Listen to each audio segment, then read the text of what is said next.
Pete Carmichael is the key to a successful New Orleans Saints offense. We're here with Ross Jackson. What a controversial topic we have today. Y'all know how much I disliked Pete Carmichael last year, and not so much Pete Carmichael. I don't know the guy, but as far as the offensive scheme, the philosophy, all that stuff. So let's listen to Ross, and we'll go ahead and critique this video. First, we're going to take a look at let's just call it the real deal Holyfield for the New Orleans Saints. Everything looks good for the New Orleans Saints offense, although, of course, it is early. It is very early. It's one OTA practice so far, but there's a lot of reason to be excited. New quarterback, receivers taking steps forward. Foster Moreau added. Juwan Johnson continues to grow. Exciting running back room, all of that. But all of it means nothing. Absolutely nothing if the Saints don't get their stuff together when it comes to their offensive play calling. And I was about to go nuts. I'm glad he said that. I was about to lose my marbles all over the place with the Saints offense looks good in the first OTA. Everybody's in shorts and shirts. And then, thank God, Ross said that last little bit before I had to take some extra blood pressure medicine. I mean, look, here's the deal. The problem with the Saints offense last year was there was no consistency, there was no scheme, there was no philosophy, there was nothing. Nothing stayed the same. It was all different play to play. It was just kind of random. We could have honestly had a machine on the sidelines that you press a button and it just spit out. Run play, pass play, like just spit something out. And that would have been the exact same as Pete Carmichael. There was no rhyme or reason for why people were on the field during downs or any of that stuff. From where I was sitting, it seemed like he was lost. It seemed like he was in over his head. He couldn't. It was too much for him to manage. The situational aspect of what was going on, calling the play in, getting the right personnel out there, and that really affected us a lot. I mean, it blew the Tampa game. The fact that Mark Ingram was on the field when he tore his MCL and had to go out of bounds on the pass on the outside, why Alvin Kamara wasn't there. There was way too many plays in that exact situation where we had the wrong running backs in it. That same game, we had whatever it was, a 3rd and 1, and the receiver on the field is Taysom Hill. Chris Olave is not on the field. Like the whole thing was a mess. So I am optimistic with Derek Carr. I am optimistic with the roster that we're going to put out there. Until he proves it, I am not optimistic that Pete Carmichael can run this offense. This was a big issue for the New Orleans Saints last year. We saw a lot of bad tendencies from Pete Carmichael, the New Orleans Saints offensive coordinator, and whoever else was a part of the decision-making process, where they would run, throw an incomplete pass on 1st and 10 and run the ball on 2nd and 10. Ross is speaking to my heart here. I mean, no, he must follow me on Twitter. I mean, I guess I'll have to go back and check, because no one hates the 1st down incompletion, 2nd down run more than me and Warren Sharp. That's one of those analytical things that's been proven. It's like seeing people smoke. It's like seeing people smoke cigarettes. It's like, guys, isn't there enough science and data that proves that you probably shouldn't be doing that? Like, how could you possibly pick up smoking in 2023? It's the same with running on 2nd down after a 1st down incompletion. Like, isn't there enough data and evidence now that proves, like, hey, maybe you shouldn't do that? So, I 100% agree. There are way too many of those. But those are also things where that's why I'm not optimistic, because those are things that are just, it is who you are. Pete Carmichael has been with the Saints for 17 years? So you're telling me that a guy 17 years in is making baby mistakes like that me, 8 Crown and Sprites deep in the Loge Club in the Superdome, that I'm sitting here, I'm calling the game better than he is? Like, it's hard for me to believe that he's going to fix that in the course of 5 months. Those are things that just happen. Those are things you build up over the course of your entire career, and that's just how you are as a coach. It's the same with Mike McCarthy with Dallas. I always say Dallas is struggles because of Mike McCarthy, because he just doesn't have that analytical mind, or he doesn't understand the game situations, and that's not something he had to do 10 years ago. It wasn't part of the NFL like it is now. He's proven he can't change it, he can't adapt. So you either do what Dan Campbell did, which is go get somebody, you go get someone, put them on the staff that they can kind of run that, and they can tell you, hey, you should do this in this situation. Here's how you operate on 2-point conversions, fourth downs, 3rd and 1s. Here's how you handle your timeouts. Like, if you can't do it, go get someone who can. I don't think the Saints have done that. So it's up to Pete Carmichael to fix his mistakes. And like 90% of the time, I'm exaggerating, but you know what I mean. And it became such a big trend that guys like Nick Underhill and I were following it from week 1. You could see it during the Atlanta Falcons game. I think I tweeted out something about how they had run the ball 5 times following an incomplete pass in that game. And it was one of the reasons why their offense was completely flat for 3 quarters until, of course, Taysom Hill started running the ball in the second. I did this with Bowles. So Todd Bowles with the Buccaneers, I noticed that he was a first down run kind of guy. And I was tracking it on Twitter. I was talking about it during the games. Like, hey, he's running the ball like 95% of the time on first down with Tom Brady, right? And that's when Leonard Fournette was averaging like 2.5 yards a carry. So he was just punting first downs.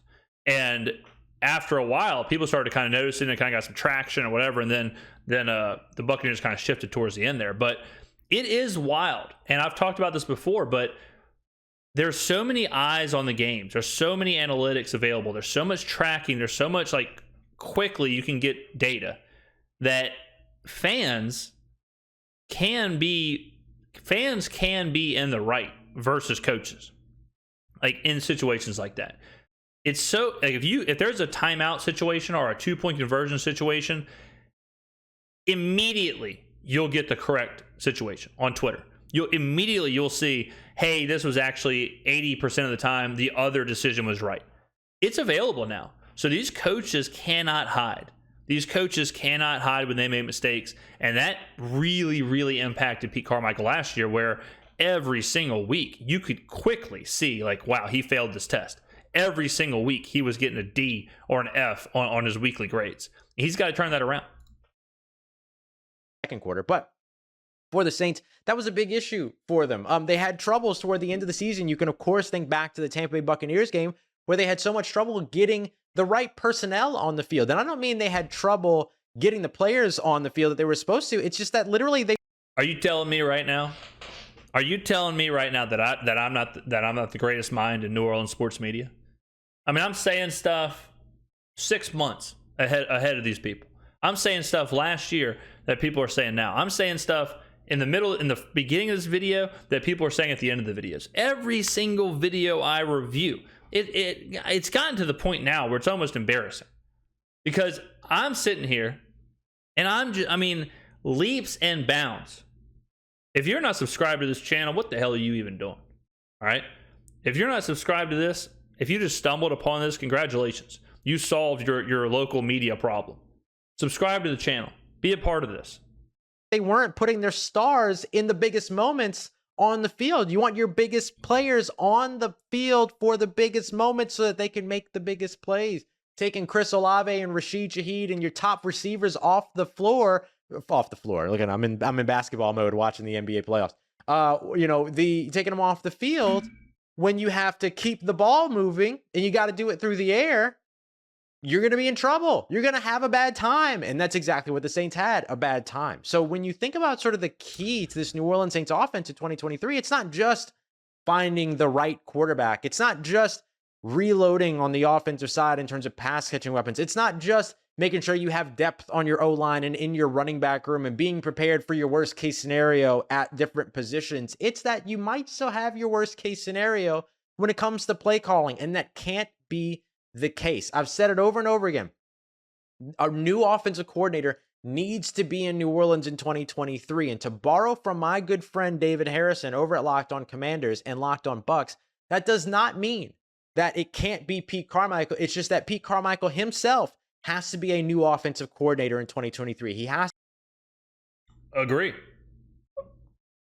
I mean, I let him go for a while there because I couldn't find a spot that I didn't agree at. I mean, look, I think we needed the new offensive coordinator, but Ross is right.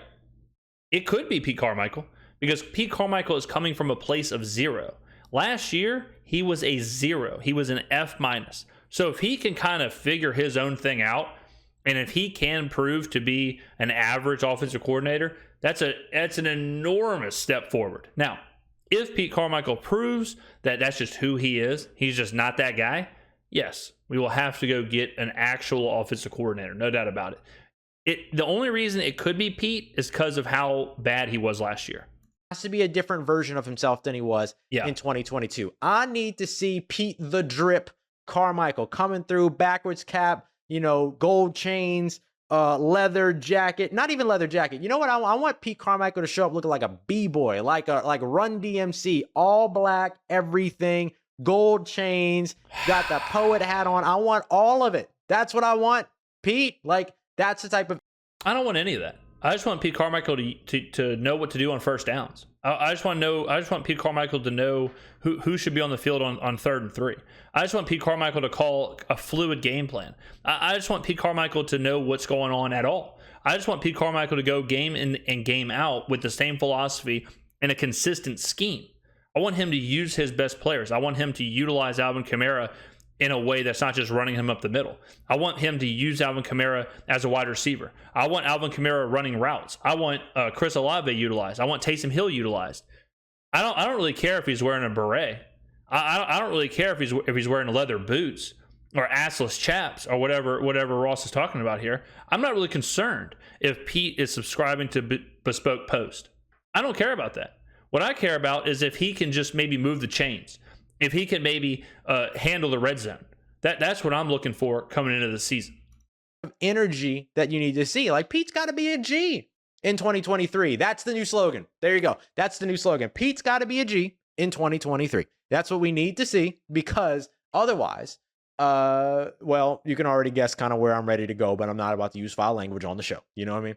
So I think when you look at where the Saints can get on the offensive side, a lot of it is going to have to be not only the execution, which was an issue in 2023, it certainly was. 2022. It's not all on Pete Carmichael. You saw the game to close out the season. You had a quarterback on the opposite side of the ball who didn't even have a 4 passer rating. It was like 3.7, 3.6, whatever it was. But Andy Dalton throwing to wide open spots on the field, but not to the receivers that are also wide open. Some miscommunication between the quarterback and the receivers, all that stuff. Issues being able to move the ball, stay on the field, yada, yada. That is on Pete. That is on the offensive scheme.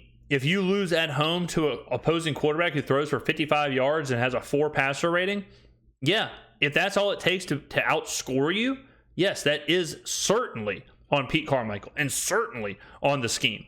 Was a big piece of why the New Orleans Saints could not put points on the board last year. It was why the offense wasn't what we're used to seeing in 2022. It wasn't just because the play calling was bad. It was also execution issues. It was not being able to, get your players on the field because of injury and availability concerns and things like that. And some of that falls back on the players for having their bodies ready for the football season or whatever, right? And there's no one reason. But what you've seen the Saints do is address depth. That helps with the injury concerns. You've watched them change at quarterback, helps with the quarterback concerns. You have a quarterback now that can identify pressure pre-snap, that can make all the. Yeah, I mean, to an extent, yes. Like filling out your roster was definitely something the Saints needed. But you're still giving the keys to a 15-year-old who can't drive, or who we assume can't drive. Maybe he can drive. Maybe now he will do that. But I don't know. I mean, I understand what Ross is saying. Like, we did address issues, but if we have the same philosophy and the same play calling and the same scheme and all that stuff the exact same, Derek Carr is not going to fix that. Jamal Williams is not going to fix that. Depth at offensive line is not going to fix that. We're going to see pretty quick. I would say by game 2, we're going to know how this season will play out scheme wise. We'll know if we're in the same boat last year or not. I'll be able to tell in about the 3rd quarter of the first game. We will certainly be discussing that on this channel. But if the Saints want to win the division, if they want to have a successful tenure in this Derek Carr era, it is going to come down to Pete Carmichael. And I'm using Pete Carmichael synonymously for like the scheme and all that stuff because he's the offensive coordinator. But that is absolutely where it's going to start.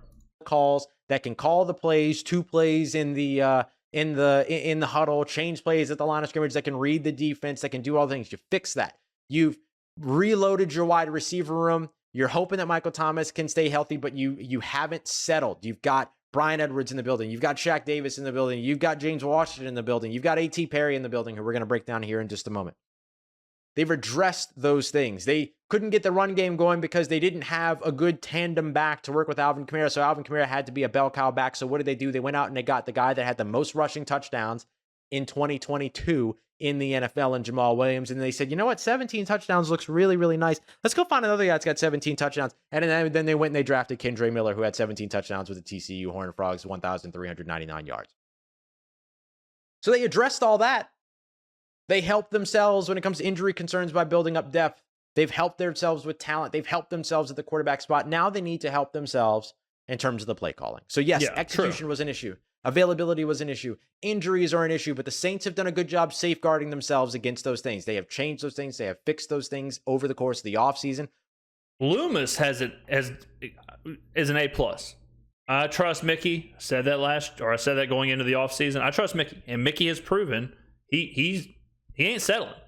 We could have blown it up, no doubt. But Mickey said, let's go and get some pieces. Let's go ahead and fix some things. And I think we have. The roster's in place. We have a roster that can compete for the NFC. In a weak NFC and a weak NFC South, we should win the division floor. That should be the minimum. Win the division. And we should be looking at an NFC Conference Championship appearance. I really believe that. I'm filming this on May 26th. On May 26th, I truly believe the Saints are a top 4, top 5 team in the NFC. Thus, we should be in the conversation for the NFC Championship game. Not winning the division, not winning a playoff game are monumental failures for this season. Or at least have put them in positions where you feel like they've fixed those things. We'll see what happens when they actually hit the field. Now, you got to fix that and then see how it goes once they hit the field as well. Pete Carmichael is the key to a successful 2023 New Orleans Saints season because of what that offense needs to be able to be in order for them to win the games. Coming up next. Yeah, I mean, look, Pete Carmichael, Ross is using Pete Carmichael's name the same way I am. Like, it's not just Pete Carmichael. It's the culture, it's the scheme, it's the philosophy, it's all that. We did not have that last year. So establishing that is imperative to this season because of Derek Carr, because of all the stuff we're bringing in. This is I've talked about this before, this is a new era of New Orleans Saints. Last year was not an era. We had transitional positions. We didn't know who our quarterback was going to be. Andy Dalton was our quarterback, for God's sakes. It was Jameis Winston at one point. Like the year before that wasn't an era because same deal. We were rotating quarterbacks. We had injuries. We just lost Drew Brees. You can point to different parts of time as eras.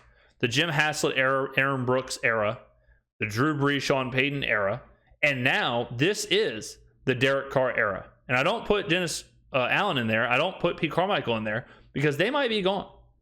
But Derek Carr, I think, he won't be. He'll be here for a couple of years. He is the biggest free agent quarterback we've brought in. All right. So it is the Derek Carr era. Now, with that said, we have to have some kind of a culture. We have to have some kind of identity. We have to have some kind of a scheme. Dennis Allen and Pete Carmichael did not do that last year. They have to do that. If they cannot do that, they'll be gone. And we will be bad. And it will not be pretty. If they do, here's the deal. Really succinctly. If Pete Carmichael and Dennis Allen do the same thing they did last year, do the exact same thing, the roster is not good enough to save them. We will struggle. And they will be gone. And we will be in a new transition with new coaches. I mean, we'll still have the same roster, so we'll be in that same era. But they have to be better. They were really, really bad last year. I mean, they cost us games. The Tampa game I keep pointing to, that game was lost by coaching. 100%. I've said it before, and I truly believe it. If I was on the sidelines in that Tampa game, we win the game. Because I would not have made the mistakes that Dennis Allen and Pete Carmichael made in that game. And that's insane to think about. As crazy as it sounds. So it is on Pete Carmichael and Dennis Allen to not only fix the offense, but build that culture and build something that the Saints can build upon. Like they have to build a foundation to give us something. to let Derek Carr and the rest of the people you fill this roster with, let them kind of take it and run with it as far as they'll go. Will that be the NFC Championship? Will that be a Super Bowl? Will that be the division title? Who the hell knows? But you can't just roll the ball out there and expect Derek Carr and Jamal Williams to fix everything. That's not going to work. All right, it's just not going to work. So yeah, the spotlight is on Pete Carmichael and Dennis Allen. Thank you very much for watching, ladies and gentlemen. Let me know in the comments below what you think. Do you think Pete Carmichael will figure it out? Do you think he's got the chops to grow and learn and develop, or will we be looking for a new offensive coordinator next season? Let me know in the comments below. Thank you for watching. I will see you on the next video.